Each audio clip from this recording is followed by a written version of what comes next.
SNDP യോഗം general secretary Vellappally Natesan മുസ്ലിം ലീഗിനെ കുറിച്ച് ആവർത്തിച്ച് പറഞ്ഞുകൊണ്ടിരിക്കുന്ന അതേ കാര്യം ഇന്നും ആവർത്തിച്ചിരിക്കുന്നു. മുസ്ലിം ലീഗ് വർഗീയ പാർട്ടിയാണ് എന്ന് ആവർത്തിച്ചിരിക്കുകയാണ് SNDP യോഗം ജനറൽ സെക്രട്ടറി വെള്ളാപ്പള്ളി നടേശൻ. അത് ഏത് രീതിയിലാണ് അദ്ദേഹം പറഞ്ഞതെന്നാണെങ്കിൽ, വർണ്ണക്കടലാസിൽ പൊതിഞ്ഞ പൊട്ടാസ്യം സയനൈഡാണ് മുസ്ലിം ലീഗ് എന്നാണ്.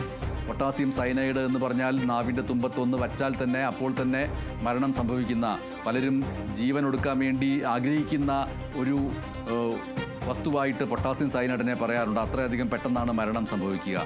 അപ്പോൾ വർണ്ണക്കടലാസിൽ പൊതിഞ്ഞ ഒരു പൊട്ടാസ്യം സയനൈഡാണ് മുസ്ലിം ലീഗ് എന്നുള്ള ഉപമയാണിപ്പോൾ SNDP യോഗം ജനറൽ സെക്രട്ടറി വെള്ളാപ്പള്ളി നടേശൻ സൂചിപ്പിച്ചിരിക്കുന്നത്. നേരത്തെ തന്നെ പല ഘട്ടങ്ങളിലായിട്ട് മുസ്ലിം ലീഗ് ഒരു വർഗീയ പാർട്ടിയാണ്, പേടിക്കേണ്ട പാർട്ടിയാണ് എന്ന് പല ഘട്ടങ്ങളിൽ സൂചിപ്പിച്ചിട്ടുണ്ട്.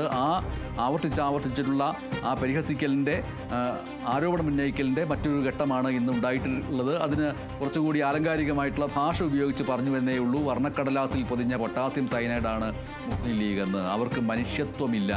അവരെ കൂട്ടുപിടിച്ച് നിൽക്കുന്നവരെ ജയിപ്പിച്ചാൽ നമ്മുടെ സ്ഥിതി എന്താകുമെന്നും വെള്ളാപ്പള്ളി നടേശൻ ചോദിക്കുന്നു. ഗതാഗത മന്ത്രി KB ഗണേഷ് കുമാർ തറ മന്ത്രിയാണ് എന്നും KSRTCയിൽ തുഗ്ലക്ക് ഭരണമാണ് എന്നും വെള്ളാപ്പള്ളി നടേശൻ ആരോപിച്ചു.